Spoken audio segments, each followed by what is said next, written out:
2 தேங்காய் எடுத்து எவ்வளவு அக்காண்டு கேட்டேன், 500 ரூபான்ட்டாங்க. எனக்கு தலையே சுத்திருச்சு. கொஞ்சம் விட்டுருந்தா நான் மயங்கி விழுந்திருப்பேன்டாப்பா. இந்த வைத்தியர் அர்ச்சனா அவங்க வந்து அனுரகுமார் திசாநாயக் அவங்கட ஒரு ஆள் தான். உள்ளால வந்து டீல் நடக்குது, உள்ளால அவர் கதைச்சு கொள்வேர், மக்களை ஏமாத்துறார், தலைவர் பெயரை வந்து பயன்படுத்தி இவருக்கு ஒரு பாதுகாப்புக்காக வந்து பயன்படுத்தி கொள்றார். யாருமே நம்பாதீங்க, இவர் வந்து ஒரு மோசமான ஒரு ஆள். ஒருத்தர் இன்னொரு பேங்குக்கு நீங்க போனீங்கன்னா ஒரு பேனாவை எடுத்து இன்னொருத்தவங்கள்ட்ட கேட்டு நின்று அதை எழுதி கொண்டு மெனக்கட்டு கொண்டிருக்கிறதுக்கு பதிலா எல்லாம் டிஜிட்டல் ஐடென்டி கார்டா இருந்தா போனீங்கன்னா சும்மா இப்படி நேட்டினீங்கன்னா இப்படி இழுத்தீங்கன்னா விஷயம் முடிஞ்சு வந்துடல. ஸ்கூல் பொடியன்கள் கதைக்கிறத பார்க்கும்போது சும்மா சும்மா ஒரு ஒரு உணர்ச்சி வசம் பட்டு கதைக்கிற மாதிரி இருக்குடாப்பா. என்ன கதை, என்ன அர்ச்சுனாட கதை, என்ன அந்த ஸ்கூல் பொடியன்கள் கதைக்கிறாங்க. எனக்கும் கடுமையா ஏசி தான் பண்ணியிருக்கேன். வைத்தியர் அர்ச்சுனா, தயவு செய்து தமிழ் தேசியத்தையும் தேசிய தலைவரையும் வைத்து அரசியல் செய்ய வேண்டாம். அந்த தகுதி உனக்கு இல்லை. யாருக்கு? அர்ச்சுனாவுக்கு சொல்றாங்க. காரணம், உனது அப்பன் ராமநாதன் விடுதலை புலிகளின் நிர்வாகத்தின் கீழ் செயற்பட்ட தமிழில காவல்துறையில ஊதியத்திற்கு வேலை செஞ்சிருக்கேன். உனது தந்தை தந்த பணத்துல கொழும்புல நீ போய் படிச்சு அங்க சொகுசு வாழ்க்கையை வாழ்ந்து கொண்டு ஒரு சிங்கள பொட்டையோட உல்லாசமாக இருந்து ஒரு பிள்ளையையும் நீ பெற்றெடுத்த. 7000 வைத்தியர்கள் நாட்டை விட்டு, நம்ம இலங்கை நாட்டை விட்டு வெளியே போறாங்களாம். அதுல ஆல்ரெடி பாத்தீங்கன்னா இதுக்கு முதல்ல 2000 பேர் வைத்தியர்கள் வெளியே போயிட்டாங்களாம். கிட்டத்தட்ட 7000 பேர் வந்து கடவுச்சீட்டை வந்து ரெடியா வச்சிட்டு இருக்காங்களாம் இந்த நாட்டை விட்டு போறதுக்கு. இப்ப இவர் வந்து அரசியலுக்குள்ள வந்தா எவ்வளவு நல்ல மனுஷனா இருந்தால் அரசியல் எதிரி அப்படின்றது கொலை செய்யறதுக்குன்னு தயங்க மாட்டாங்க. அதே மாதிரி அர்ச்சுனாவுக்கு பேஸ்புக்குள்ள போனா அர்ச்சுனா தான் எல்லாரையுமே துரோகி துரோகின்னு பேர். ஆனா இப்ப அர்ச்சுனாவே நீயே ஒரு துரோகி அப்படின்னு சும்மா கழுவி ஊத்துறாங்கடாப்பா. இப்ப நான் அர்ச்சுனாவங்க நல்லவங்க கெட்டவங்க அப்படி சொல்ல வர இல்லை. இலங்கை நாட்டுல பொருளாதார பிரச்சனை இருக்குன்றது எல்லாருக்குமே தெரியும். ஆனா அதுக்காக உப்பு கூட இறக்குமதி செய்யப்பட்டு உப்புட விலையை யோசிச்சு பாத்தீங்கன்னா 400 கிராம் உப்பு பேக்கெட் பாத்தீங்கன்னா 120 ரூபா. அதுல கல்லுப்பு 180 ரூபா. இப்ப புது விலையா மயங்கி போயிருவாங்க. நான் இன்றைக்கு தேங்காய் வாங்க போனேன். கடைக்கு தேங்காய் வாங்க போகும்போது 2 தேங்காய் எடுத்து எவ்வளவு அக்காண்டு கேட்டேன், 500 ரூபான்ட்டாங்க. எனக்கு தலையே சுத்திருச்சு. கொஞ்சம் விட்டுருந்தா நான் மயங்கி விழுந்திருப்பேன்டாப்பா. அந்த மாதிரி இருக்கு. உண்மையாகவே இது இப்படியே தொடர்ச்சியா போனா படு மோசமா போயிரும் மக்களோட நிலைமை.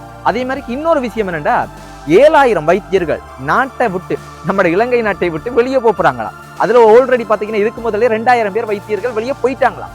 கிட்டத்தட்ட 7000 பேர் வந்து கடவுச்சீட்டை வந்து ரெடியா வச்சிட்டு இருக்காங்களாம் இந்த நாட்டை விட்டு போறதுக்கு. காரணம் என்னண்டா, சரியான ஒரு சம்பளம் வந்து இல்லையா, சரியான ஊதியம், அவங்களுக்கான ஒரு சன்மானம், அவங்களுக்கான ஒரு ஊதியம், அவங்களுக்கான ஒரு சம்பளம் திருப்தியா இல்லை. இப்படி நிறைய பிரச்சனைகளை சொல்றாங்க. அப்படி அவங்க எல்லாம் வெளியே போயிட்டாங்கண்டா இலங்கை நாட்டுல சுகாதாரத்துக்கு, முக்கியமா மருத்துவத்துறையில வைத்தியர்களினுடைய பற்றாக்குறை எக்கச்சக்கமா வரும். இது ஒரு பெரிய ஒரு பிரச்சனையா நாட்டுக்கு வரும்னு இந்த யாரு சொல்லியிருக்காங்கன்ற அந்த இன்ஃபர்மேஷனை அரசாங்க வைத்திய சங்கத்தினுடைய செயலாளர் தான் இந்த விஷயத்தை வந்து சொல்லியிருக்கேன். ஸோ இந்த மாதிரி இருக்கு. அதே மாதிரிக்கு அர்ச்சுனா அவங்களோட வீடியோ ஒன்று நான் முந்தநாத்து போட்டேன். என்ன கதடாப்பா, தலைவர் பேரையெல்லாம் பயன்படுத்தி சும்மா பெரிய பேச்சு மிரண்டு போயிட்டாங்க பாராளுமன்றத்துல. இப்படி நான் வீடியோ ஒன்று போட்டேன். அதுக்கு எனக்கும் சில பேர் சூப்பர் தம்பி, சும்மா செம்ம தம்பி, அப்படி இப்படின்லாம் எங்க இருந்து கமெண்ட் பண்றீங்கன்னு தெரியல, சும்மா வாழ்த்தி போடுறீங்க. ஆனா சில பேர் எனக்கும் பாத்தீங்கன்னா கடுமையான வார்த்தைகளால பயன்படுத்தி உனக்கு வேற வேலை இல்லையாண்டு கடுமையா ஏசி கமெண்ட்ஸ் பண்ணிருக்காங்க. அதுல முக்கியமா ஒரு கமெண்ட்ஸ் நான் உங்களுக்கு காட்டுறேன். அலஸ்டீன் சின்னப்பு அப்படின்றவர் வந்து பாத்தீங்கன்னா ஒரு பந்தியா போட்டிருக்கேன். அப்படி நிறைய கமெண்ட்ஸ் இருக்கு.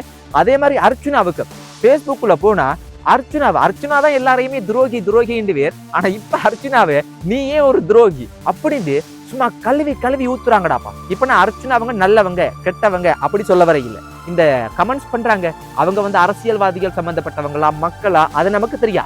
பாக்குற நீங்க சொல்லுங்க, நடக்கிற விஷயத்த நான் சொல்றேன். சோ இப்படி இருக்கு. அப்ப என்ன விஷயம் அப்படின்னு பாத்தீங்கன்னா, இவர் வந்து இந்த சந்திரசேகரன் ஐயா இருக்கு, அவரோட முரண்பட்டா அதோட இருக்கணும். இவர் வந்து மலையக தமிழர்களை எல்லாம் இழிவுபடுத்துற மாதிரிக்கு இவருக்கு கதைக்க தெரியா, பேச தெரியாது, ஒரு முட்டாள், இந்த மனுஷன் ஒரு மோசமானால் இப்படி எல்லாம் பாத்தீங்கன்னா சொல்றாங்க. இந்த மனுஷன் வந்து மக்களுக்காக வந்து குரல் கொடுக்கிறேன், கதைக்கிறேன். உண்மையாகவே வந்து ஒரு நல்ல ஒரு மனுஷன் நான் பார்க்கும்போது நான் அப்படித்தான் நினைக்கிறேன். ஆனா என்னண்டா கொஞ்சம் கதைக்கு பேச தெரியல. சில வார்த்தைகள் வந்து எல்லாரோடையுமே வந்து இப்ப எல்லாருமே மனுஷர் தானே. இப்ப நான் வந்து கதைக்கும் போது இப்ப உங்களுக்கு ஏதாவது மோசமா கதைச்சா உங்களோட மனசும் தாக்குமனே, ஒரு கவலைப்படுவீங்கன்னு, என்னடா இந்த தம்பி வந்து இப்படி கதைக்குது. அப்போ ஒரு விஷயத்த வந்து எக்ஸ்பிளைன் பண்றது அப்படின்றதுக்கு ஒரு விதம் இருக்கு.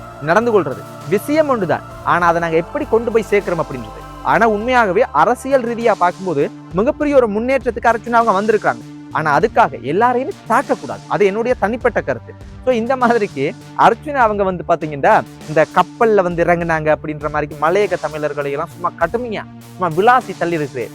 அது என்னைய பொறுத்த மட்டும் அது ஒரு இழிவுபடுத்தக்கூடிய ஒரு செயலா செய்யறேன். அப்படிதான் செஞ்சு அரசியல்ல முன்னுக்கு வரணுமான்னு கேட்டானீங்கன்னா அது ஒரு தவறான பாதை. எந்த ஒரு விஷயமா இருந்தாலும் சரி, எந்த ஒரு பிரச்சனையா இருந்தாலும் சரி எதிர்த்து நிக்கணும். ஆனா எந்த இடத்துலயுமே இன்னொருத்தவங்களை ஒரு நல்ல மனுஷங்களை ஒரு தவறான நாங்க ஒரு விஷயத்துக்கு முன்னுக்கு வரணும்ன்றதுக்காக யாரையுமே கேவலமாக அரசியல் செஞ்சு வரக்கூடாது. அப்ப மற்றவங்களுக்கு உங்களுக்கு ஒரு வித்தியாசம் இல்லாம பெருமையில ஒரு கமெண்ட் ஒருத்தவங்க வந்து கமெண்ட் பண்ண நான் உங்களுக்கு சொல்றேன் பாருங்க எப்படி பண்ணிருக்கிறேன். எனக்கும் கடுமையா ஏசி தான் பண்ணிருக்கேன். எப்படின்னா வைத்தியர் அர்ச்சுனா தயவு செய்து தமிழ் தேசியத்தையும் தேசிய தலைவரையும் வைத்து அரசியல் செய்ய வேண்டாம். அந்த தகுதி உனக்கு இல்லை. யாருக்கு? அர்ச்சுனாவுக்கு சொல்றாங்க. காரணம் உனது அப்பன் ராமநாதன் விடுதலை புலிகளின் நிர்வாகத்தின் கீழ் செயற்பட்ட தமிழில காவல்துறையில ஊதியத்திற்கு வேலை செஞ்சிருக்கேன். உனது தந்தை தந்த பணத்துல கொழும்புல நீ போய் படிச்சு அங்க சொகுசு வாழ்க்கையை வாழ்ந்து கொண்டு ஒரு சிங்கள பொட்டையோட உல்லாசமாக இருந்து ஒரு பிள்ளையையும் நீ பெற்றெடுத்துட்ட. உனக்கு என்ன தெரியும்? யுத்த காலத்துல எங்கட மக்கள் வந்து பட்ட துன்பங்கள், எங்கட வீரர்கள் மாவீரர்களின் தியாகங்கள், அது மட்டுமா யுத்த முடிவுக்கு இவ்வளவு காலமும் நீ எங்க இருந்தா? இப்போது உனக்கு வைத்தியத்துறையினருடன் ஊழலை சாட்டாக வைத்து முரண்பட்டு அவர்களுடன் வந்து பகைத்து கொண்டு எந்த வைத்தியசாலையிலையும் சக வைத்தியர்களுடன் சேர்ந்து உனக்கு வேலை செய்ய இயலாம குறிப்பா சாவகச்சேரி மக்களை ஏமாற்றி கள்ள வாக்குகளை எல்லாம் எடுத்து பாராளுமன்றத்துக்கு சென்று தொடர்ந்து உன்னை பற்றிய வந்து பெருமைகளை கழிச்சு கொண்டு வாக்களித்த மக்களையும் ஏமாற்றி உண்ட நலனுக்காக உனக்காக ஆதரவாக கஷ்டப்பட்ட வக்கில்லாத யூடியூபர் சிலரை பணம் கொடுத்து உன்னை முன்னிலைப்படுத்தி சமூக வலைத்தளங்களில் தினமும் காணொலிகளை வந்து போடுறா, ஏமாற்றி சொகுசு வாழ்க்கை வாழ்றா. இதற்கெல்லாம் உனக்கு அப்படின்ற ஒரு கேள்விக்குறியோட முடிச்சிருக்கிறேன். இப்படி நிறைய பேர் ஒரு பெரிய பந்தியா இருக்கிறேன் நான் சொல்றேன். ஃபேஸ்புக்லயே அவருக்கு கடுமையா ஏசுறாங்க. அப்ப பாக்குற நீங்க உண்மையாவே இந்த வைத்தியர் அர்ச்சுனா அவங்க வந்து அனுரகுமார் திசாநாயக் அவங்களோட உண்மையான அவங்களோட ஒரு சார்பா தான் அவர் இருக்கிறார். அவங்களோட ஒரு ஆள் தான்.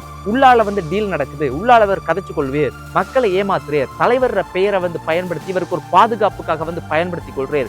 யாருமே நம்பாதீங்க, இவர் வந்து ஒரு மோசமான ஒரு ஆள் ஒருத்தர்.